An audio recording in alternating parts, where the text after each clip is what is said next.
Se há 10 dias tivessem me dito que Joe Biden seria o grande ganhador da Super Tuesday do Partido Democrata, eu não iria acreditar, mas foi exatamente isso que aconteceu. Vou fazer um balanço rápido aqui sobre o que aconteceu ontem à noite. A apuração ainda está acontecendo na Califórnia, nós não temos os números fechados, porém uma coisa é certa, Joe Biden foi o grande vitorioso de ontem à noite. Antes do meu balanço, não se esqueça de deixar uma curtida no vídeo, se inscrever no canal, compartilhar com os amigos e, claro, ativar o sininho para ter notícias sempre que eu postar alguma coisa nova por aqui. Pois bem, como eu havia dito naquele vídeo em que eu fiz um balanço e projetei alguns passos para as primárias americanas, de fato o que nós temos agora, após a Super Tuesday de ontem, é a polarização entre Joe Biden e Bernie Sanders. Porém, diferente do que eu esperava, o Joe Biden saiu vitorioso da Super Tuesday e neste exato momento ele está na frente. Enquanto eu gravo aqui, o gráfico da CNN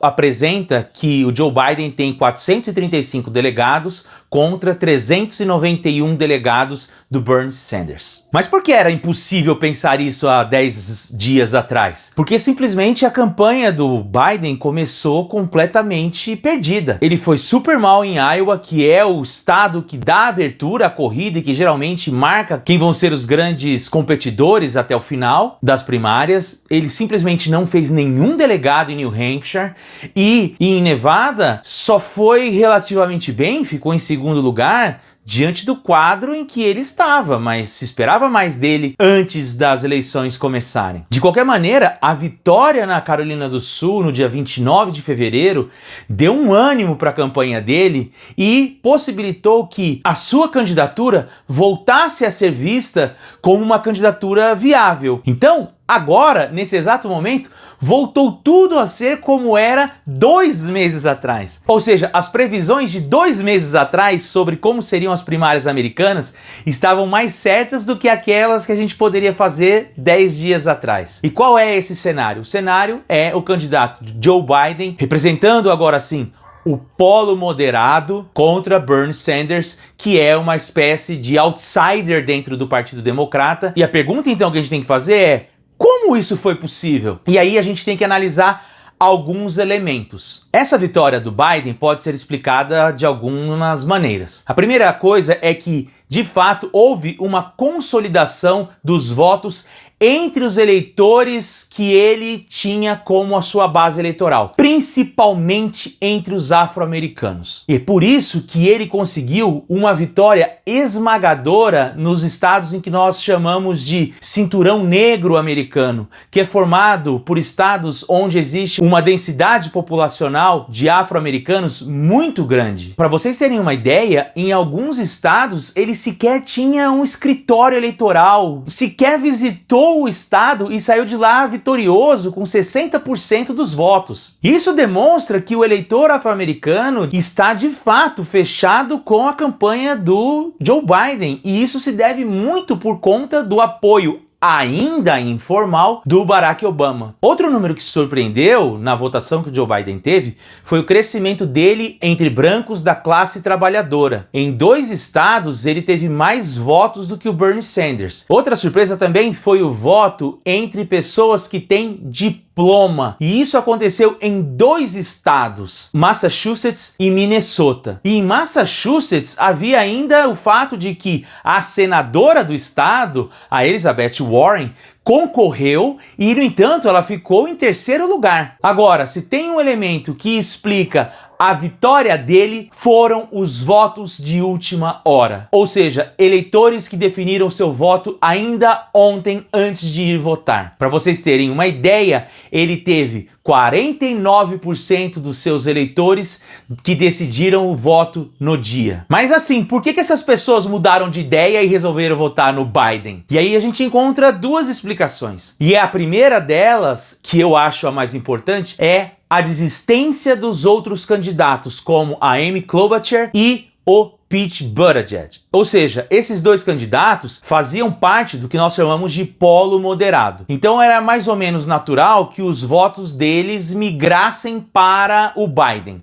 O que explicaria, por exemplo, a vitória do Biden em Minnesota, que é o estado onde a Amy Klobuchar é senadora. E aí a segunda explicação que a gente pode pensar é que, por conta da desistência desses candidatos, esses eleitores tiveram que buscar uma outra opção e, neste momento, o nome de Biden sugere estabilidade. As pessoas já o conhecem, já sabem que tipo de governo ele quer implementar. E, diante de um cenário em que o presidente atual, o Donald Trump, é marcado justamente por sua instabilidade, pela sua imprevisibilidade, Joe Biden representaria uma espécie de retorno à institucionalidade. Uma pergunta que a gente tem que se fazer é se a desistência da Amy Klobuchar e a desistência do Pete Buttigieg foram uma estratégia do Partido Democrata justamente para colocar já uma espécie de plebiscito entre Sanders e Biden, sendo que o Biden sempre foi o candidato preferido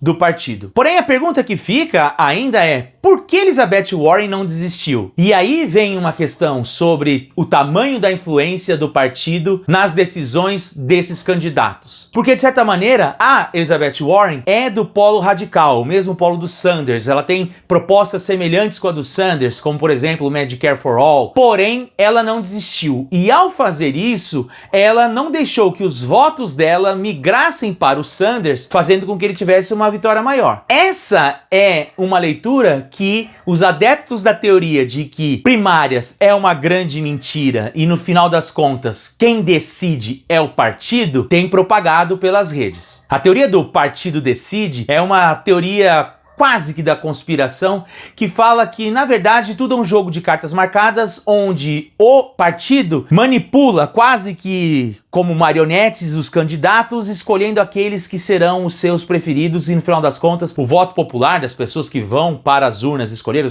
os candidatos e também os delegados, pouco valeria. No entanto, isso não é bem verdade. De fato, o partido tem um peso muito forte e parece mesmo que o Partido Democrata tenha jogado a sua força a favor do Biden neste momento. Mas nós não podemos dizer que o eleitor do Sanders deixou de votar no Sanders ou um eleitor que estava indeciso não escolheu o Sanders apenas por isso. Até porque, se a gente lembrar na história recente, tanto o Barack Obama em 2008 quanto o Donald Trump em 2016 foram candidatos que não representavam os interesses do partido. Nesses dois casos, não foi o partido quem decidiu, mas a escolha das pessoas. Outra informação importante é que o Michael Bloomberg teve uma atuação pífia. Ele pontuou abaixo dos 15% em quase todos os estados e ganhou apenas delegados na Samoa Americana. Isso fez com que o candidato que tinha gasto até então 500 milhões de dólares na sua campanha desistisse já hoje. A Elizabeth Warren, pelo menos até nesse momento em que eu estou gravando, ela não desistiu da campanha. E eu estou muito interessado em saber quem ela vai apoiar caso ela desista. Se ela vai apoiar o Sanders ou o Biden. Se ela apoiar o Biden, vai soar estranho. Vai soar como uma estratégia do partido ela ter participado da Super Tuesday, uma vez que as suas ideias estão mais alinhadas a do Sanders. No entanto, o Bloomberg já se manifestou. Vai apoiar o Biden.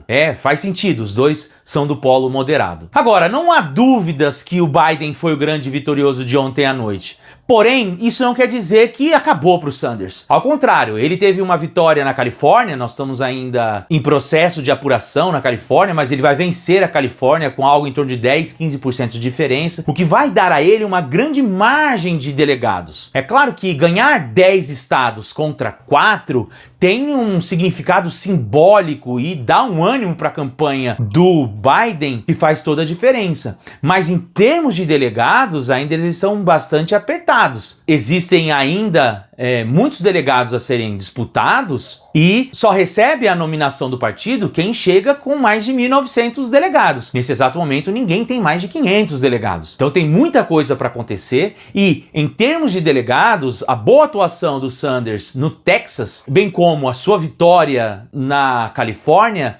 deixaram ele ainda bastante vivo para essa corrida. A corrida não acabou. Agora a questão que fica é se o eleitorado democrata que estava indeciso vai pender render mais ao Biden, visto que ele teve agora mais apoios, está na frente na corrida e, ao que tudo indica, não apenas tem a simpatia do Partido Democrata, mas também um suporte mais do que interessante. Mas sobre isso, é claro, continue seguindo o canal e até mais.